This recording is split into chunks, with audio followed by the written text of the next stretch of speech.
சற்று முன் கிடைக்கப்பெற்ற மிக மிக முக்கியமான செய்தி ஒன்று வெளியாகி உள்ளது. டெல்லியில் சரணடைந்தாரா ஸ்டாலின்?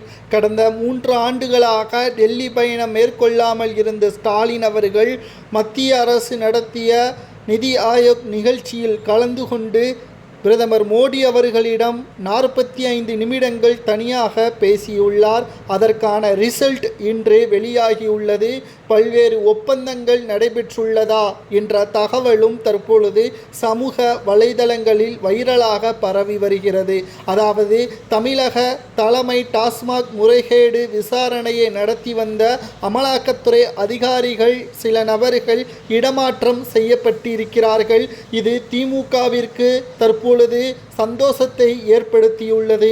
இந்த இடமாற்றமானது சமீபத்தில் டெல்லிக்கு சென்ற ஸ்டாலின் அவர்கள் மோடியிடம் சரணடைந்ததற்காக மத்திய அரசு செய்துள்ளதாகவும் சமூக வலைதளங்களில் வைரலாக பரவி வருகிறது.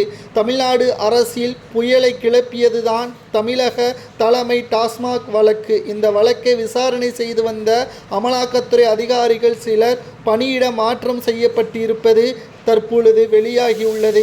சென்னை மண்டல அமலாக்கத்துறை இணை இயக்குனர் பியூஷ்குமார் யாதவ் மற்றும் துணை இயக்குனர் கார்த்திக் தசாரி ஆகியோர் பணியிட மாற்றம் செய்யப்பட்டுள்ளனர். உதயநிதி ஸ்டாலின் அவர்கள் மற்றும் செந்தில் பாலாஜி போன்ற நபர்களது வழக்கை விசாரணை செய்து வந்தவர்கள் என்பதும் குறிப்பிடத்தக்கது.